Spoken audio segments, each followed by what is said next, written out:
এটা কার ঘর? ওনার ঘরে বসে ওনার কাছে তওবা করব।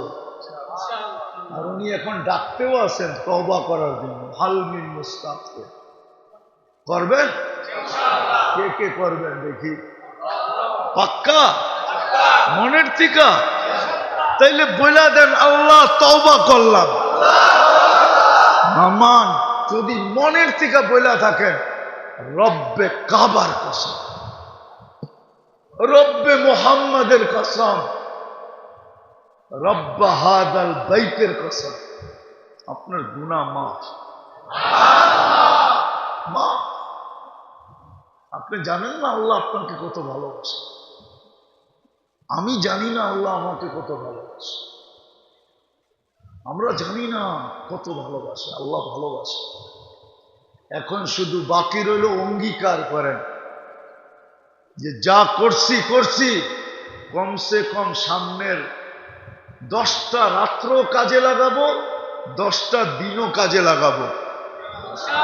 আর এই মাস তো চলে গেলই, যেই কটা দিন আছে সামনে জিলহজ মুহররম, কমসে কম এই 2 মাস গুনাহ সদিচ্ছায় করব না। সবচেয়ে বড় গুনাহ হলো নামাজ ছাড়া। কি? নামাজ ছেড়ে দেওয়ার চেয়ে বড় কোনো গুনাহ নেই। হ্যাঁ, নামাজ ছাড়া বড় গুনাহ। আর এটা হবে না কেন?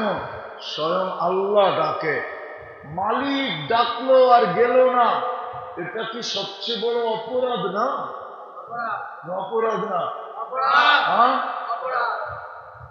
সবচেয়ে বড় অপরাধ তো মালিক ডাকলো। আল্লাহর চেয়ে বড় মালিক কে আছে? আল্লাহ।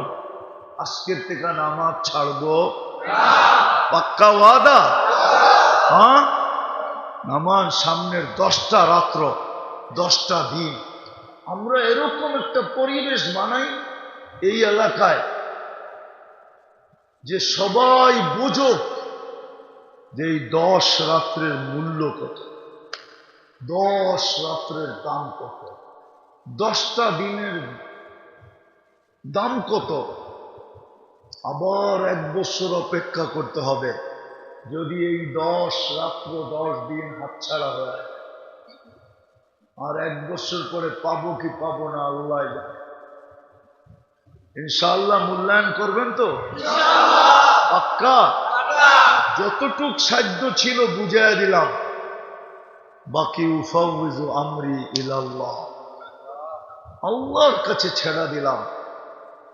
যদি নিজেকে দামি বানাইতে চাই, কোয়ালিটিফাই, তো সামনের এই জিলহজের 10 দিনই যথেষ্ট। 10 দিনেই। আরে মেরে দোস্ত, দুনিয়াওয়ালা পাকনা গুলশান, তাতে কি আসে যায়? পাকনা বানানি, তাতে কি আসে যায়? পাকনা নিউ ইয়ার, তাতে কি আসে যায়? হায় হায়, যে জান্নাত পায়া গেল সে তো পাইয়েই গেল। হ্যাঁ, কি জান্নাত যে পাইল শুধু পাইল? আল্লাহ বলে মুলকান কাবীরা, সবচেয়ে বড় রাজত্ব পায় গেল। সবচেয়ে বড় রাজত্ব পায় গেল। যে পাইল কি? জান্নাত যে পাইল সে সবচেয়ে বড় মুলকান কাবীরা। উঠাউঠি করবেন? হুজুর আইছে, ইনশাআল্লাহ দোয়া কইরা তারপরে এখান থেকে উঠব। পাক্কা তো না? চলে যাবেন? বুঝেন কিন্তু সত্য। আল্লাহ আমাদেরকে আমল করার তৌফিক